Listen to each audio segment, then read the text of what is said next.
It's almost like being a little kid and afraid of the boogeyman in the closet, but this boogeyman's real. Just globs of death out there.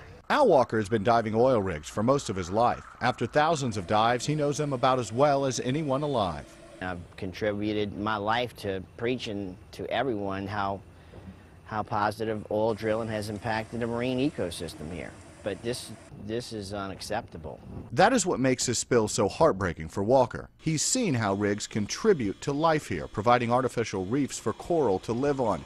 Now the leak from the Deepwater Horizon could be erasing years of good by wiping away that life. By now almost everyone knows what the oil looks like from the surface. We wanted to know what it looks like underwater. Splashing here 40 miles offshore, the images are heartbreaking. Oil so thick it blocks out almost all of the light below. Because of the darkness, I stayed just 10 to 15 feet under the surface, but I could see oil in every direction as far as I could look, up and down. We also dove an oil rig to check the ecosystem there. Scott Porter, a longtime diver who studies coral reefs, went along. When we first got in the water and we passed through that first 30 feet, what I noticed was a murky haze on the water that's usually not there. Now, we'll have freshwater mixing that'll give us a haze, but this was like a chemical solution haze. Both men noted there were virtually no fish for the first 30 feet of the dive, and that is strange. Once we dropped out of that murk, there was life, abundant life. Still, all was not well, according to Walker. At 60 feet below the surface, we found these strange floating strands of what seems to be dispersed oil. Something I've never seen in diving in my whole life out here. These big snot balls. No, I never saw it in my life, ever.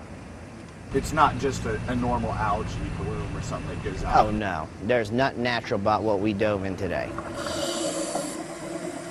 Just 1 week after the spill, Walker dove the same rig we dove this week. That day, he found oil billowing, blowing by him with the current. Even then, most of the oil was underwater, but not deep down, just to about 30 feet.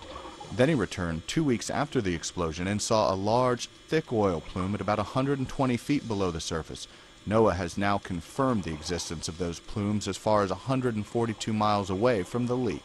The oil is transformed. I've seen it to where it's sticking to the camera lens and sticking to everything. Then I've seen it to where it's like a big, fluffy type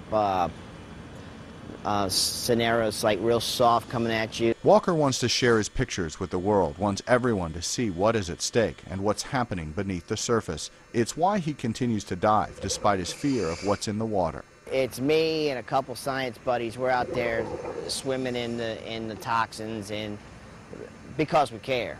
Porter has a permit to study the coral and has been taking samples since the explosion, but it doesn't take a sample to declare how bad this really is. The stuff we saw today, I don't know of anything that would be able to live through that. And many things haven't. Rich Matthews, The Associated Press in the Gulf of Mexico.